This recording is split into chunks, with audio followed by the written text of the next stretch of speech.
Gold hub తాకట్టులో ఉన్న బంగారాన్ని విడిపించి కొనబడును. అదే రోజు ఆన్లైన్ ధరకు కొని డబ్బులు ఇవ్వబడును. హాయ్, వెల్కమ్ టు మనం TV.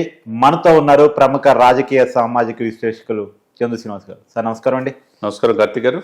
Tea with deputy CM అని మోడీ గారు మన్ కీ బాత్ ప్రోగ్రాం పెట్టినట్టు పెట్టబోతున్నారనేది మనకు అందుతున్న సమాచారం. కార్పొరేట్ అందరినీ కూడా గ్యాదర్ చేసేసి కార్పొరేట్ రెస్పాన్సిబిలిటీ కింద ఫండింగ్ జనరేట్ చేసి అటవీ రక్షణ అయితే ఏంది, జూ రక్షణ అయితే ఏంది చేయబోటానికి ఒక మార్గాన్ని ఆలోచిస్తున్నట్టు తెలుస్తోంది. ఏంటి ఆలోచన ఎలా చూడాలి? షబాష్ డిప్యూటీ సీఎం అని అనుకోవాలి మనం, సింపుల్గా చెప్పాలి. అవును, దేశ రాజకీయాలను శాసిస్తున్నాడు అనుకోవాలి. ఈరోజు తోటి తెలుగు వాళ్ళగా మనం గర్వపడాల్సిన క్షణం. మీరన్న చెప్పిన మాట ప్రకారం ఆ మనిషి ఏంటో, ఆ గుండె ధైర్యం ఏంటో, ఆ బ్లడ్ ఏంటో, ఆ బ్లడ్లోనే ఉందేమో మెగా ఫ్యామిలీలో చేయాలని, సేవ చేయాలని గుణం. అవును, ఒకప్పుడు థమ్స్అప్ యాడ్ చేస్తే దీనికి డబ్బులు తీసుకున్నాడు చిరంజీవి గారు అంటే ఆ యాడే వదిలేసాడు. అవును, ఆ తర్వాత యాడ్లే చేయట్లా. అవును. మరి ఆ వ్యక్తి అనేక మంది హీరోలు వందల కోట్లు, వేల కోట్లు సంపాదించుకుంటున్నారు దేశవ్యాప్తంగా. తెలుగు ఇండస్ట్రీనే కాకుండా అన్ని ఇండస్ట్రీలు.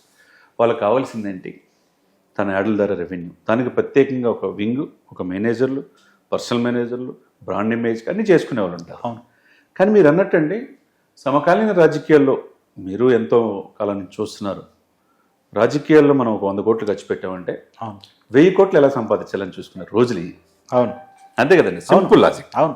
ఏం సార్ వచ్చి పెద్ద కారు లేకుండా కార్పొరేట్ బతకలేడు సార్. ఇప్పుడు ఒకటే అండి,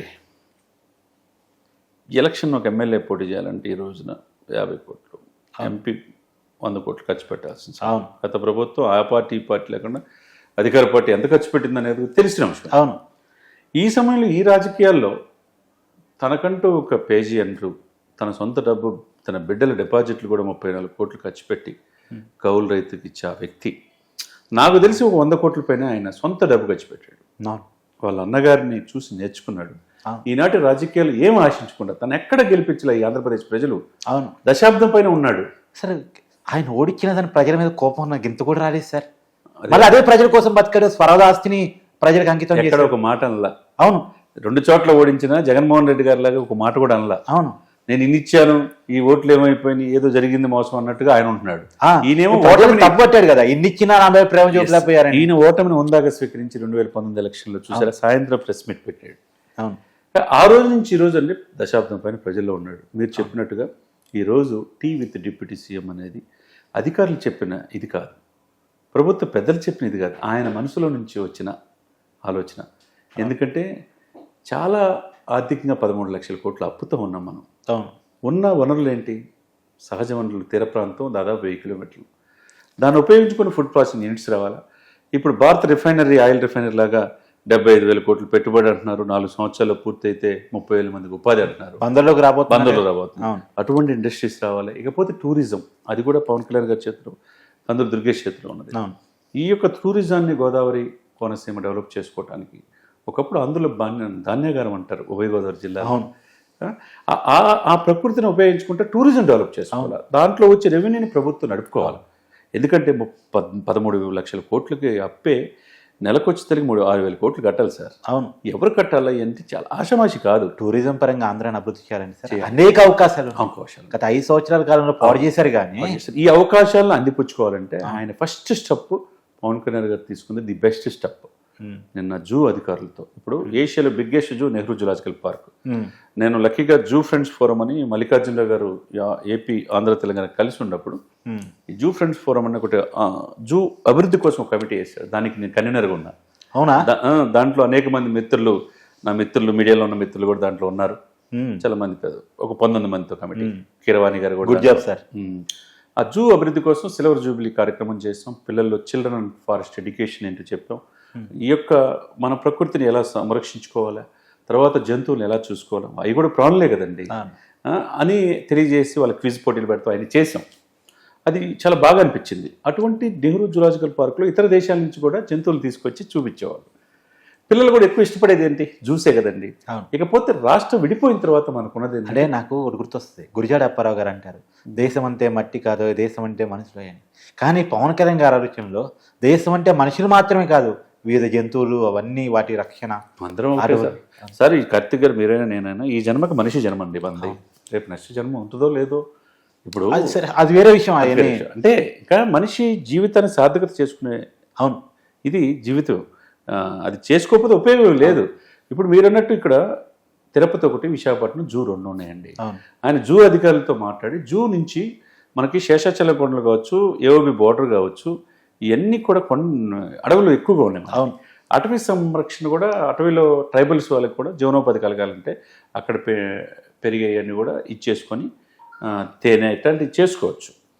ఏది ఆయుర్వేద మెడిసిన్లో అటులో అటవీ సంపదని పరిరక్షించుకోవడంతో పాటు జూలు అభివృద్ధి చేయాలంటే ఫండ్స్ కావాలి. ఇప్పుడు ఫండ్స్ లేనప్పుడు ఏం చేయాలి? ఆయన మనసులో ఉంచే ఆలోచన మీరన్నట్టు మన్ కీ బాత్ ఏదైతే ప్రపంచవ్యాప్తంగా గుర్తింపు పొందాడో మోదీ గారు, సేమ్ దానికి సిమిలారిటీ ఈయన తీసుకున్న టీ విత్ డిప్యూటీ సీఎం. నిజంగా కార్పొరేట్ సోషల్ రెస్పాన్సిబిలిటీ అంటే అది. ఇక అనేక మంది కార్పొరేటర్స్ మొన్న ఒక ఏనుగులు అంతరించిపోతారని చెప్పేసి ఇప్పుడు రిలయన్స్ అధినేత చిన్న కుమారుడికి వివాహం జరుగుతుంది, తెలుసు కదండి. అవును. ఆయన ఒక 1000 కోట్ల పైనే ఖర్చు పెట్టి గుజరాత్లో ఒక పెద్దది జూలాగా పెట్టారు. అంటే ఏనుగుల కోసం. అటువంటి వాళ్ళంతా సమస్యలు రిలయన్స్ కావచ్చు, విప్రో కావచ్చు, పవన్ కళ్యాణ్ గారు లాంటి వాళ్ళు ముందుకు వచ్చిన తర్వాత చాలా మంది డెఫినెట్గా టెక్ మహేంద్ర ఇట్లాంటి సమస్యలు వస్తాయి. వచ్చినప్పుడు డెఫినెట్గా ఈ అడవులను పరీక్షించుకోవటం, తర్వాత మొక్కల్ని కాపాడుకోవటం, తర్వాత జూలు అభివృద్ధి కోసం అనేక రేర్ జంతువుల్ని, అంటే ప్రజలను ఆకర్షించాలంటే కొద్దిగా అధునాతన పద్ధతిలో వెళ్ళాలండి. ఇతర దేశాల నుంచి కూడా జంతువులు తీసుకొచ్చి మన జూన్లు మనం కాపాడుకోవాలి. ఇకపోతే అమరావతి రాజధాని, అమరావతి పరిధిలో కూడా అటవీ ప్రాంతం ఉంది. అక్కడ కూడా ఒక జూ ఏర్పాటు చేసుకునే అవకాశం స్పష్టంగా ఉంది. 3 ప్రాంతాలు, ఒకవైపు విశాఖపట్నం ఉంది కాబట్టి, ఒకవైపు తిరుపతి ఉంది కాబట్టి, అమరావతి కూడా ఒక జూ ఏర్పాటు చేసుకొని ఈ 3 ప్రాంతాలు కనుక తీసుకెళ్తే అడవుల్ని వృక్షో రక్షిత రక్షిత అంటారు సార్. మనం ఆ వృక్షాలను మనం కాపాడుకుంటే మనల్ని కాపాడతాయి. కాబట్టి ఆ దిశగా ఈరోజు ఈయన తీసుకున్న నిర్ణయం అనేది అందరూ కూడా హర్షాత్మకత వ్యక్తం చేస్తారు. అంటే నేను ఎప్పుడు ఉంటానండి సార్, సక్సెస్ అనేది ఎప్పుడు మన చేతుల్లో ఉండదు, ఆలోచన మాత్రం మన చేతుల్లో ఉంటే, మంచి ఆలోచనతో పోయినప్పుడు ఖచ్చితంగా సక్సెస్ అనేది వస్తుంది. కానీ ఇంకో మంచి ఆలోచనతో పవన్ కళ్యాణ్ గారు ఏదైతే అడుగులు వడివడిగా వేస్తూ ఉన్నారో, కేవలం 30 రోజులు సార్, 12వ తారీఖు ప్రమాణ స్వీకారం చేశారు, దాదాపు 30 రోజులు. కానీ ఇప్పటికీ కొత్త ఆలోచనతో పవన్ కళ్యాణ్ గారు వెళ్తున్న తీరు కానీ, ఆయన చూపిస్తున్న మార్గం కానీ చాలా మందిని ఆశ్చర్యపరుస్తుంది. పవన్ కళ్యాణ్ గారిలో ఇంత డెప్త్ ఉందా, ఈ వైపుగా పవన్ కళ్యాణ్ గారు ఉన్నారని ఒక ఆశ్చర్యం వ్యక్తం. ఈ వ్యక్తిని ఎందుకు 10 సంవత్సరాలు ఎమ్మెల్యేలు చేసుకోలేకపోయిన బాధ కూడా ప్రజల్లో ఉంది. ఇవాళ తిట్టమన్నాడు సార్, నిన్నటి దాకా పవన్ కళ్యాణ్ తిట్టినోడిని పవన్ కళ్యాణ్ డిప్యూటీ సీఎంగా నెల రోజుల తర్వాత నేను ఛాలెంజ్ విసురుతున్నా. అది పవన్ కళ్యాణ్ తిట్టిన ఎవరైతే ఉన్నారో కనుమరుగైపోయారు, ఎవరు కనపట్లేదు వేరే విషయం, వాళ్ళందరూ ఛాలెంజ్ ఎవరో ఒక్కరిని ఒక మాట అనమనండి, ఈ నెల రోజుల పరిపాలన మీద కామెంట్ చేయమనండి. ఇది చేయడానికి ఏముంది? ఆయన ఆల్రెడీ ఆయన శాఖల మీద ఆయన పూర్తి అవగాహనతో ఉన్నాడు సార్, క్లారిటీతో ఉన్నాడు. స్పష్టమైన పరిపాలన మీద పూర్తి కాన్సన్ట్రేషన్ చేశాడు. పరిశ్రమలు తీసుకోవటానికి, అడవులు కాపాడటానికి, ఇంతవరకు విధ్వంసమైన ఈ రాష్ట్రాన్ని బాగు చేయడానికి నడుము బిగించాడు. ఆయనకి మనం హ్యాట్సాప్ డిప్యూటీ సీఎం అని చెప్పాలి. హ్యాట్సాప్ ఖచ్చితంగా సార్. ఎందుకంటే సోపాలు ప్రభుత్వానికి ఖర్చు అవుతాయని ఉన్నటువంటి సోపాలను వాడుకుంటే నాకు రూపాయి వద్దన్నాడు, జీతం వద్దన్నాడు, అవసరం ఫర్నిచర్ తెచ్చుకుంటా ఉన్నాడు. అవును, ఎవరు ఉంటారు సార్? కరెక్టే. ఇందాక మీరు చెప్పింది కూడా, కౌలు రైతులకి కన్నబిడ్డల ఫండింగ్ తీసి ఎవరిస్తారు సార్ ఇయ్యారు రేపు? లేదు. కానీ నేటి అనేక మందికి, యువతకి, నేటి రాజకీయ నాయకులకి ఆయన ఒక మార్గదర్శకం. Thank you sir. Thank you so much.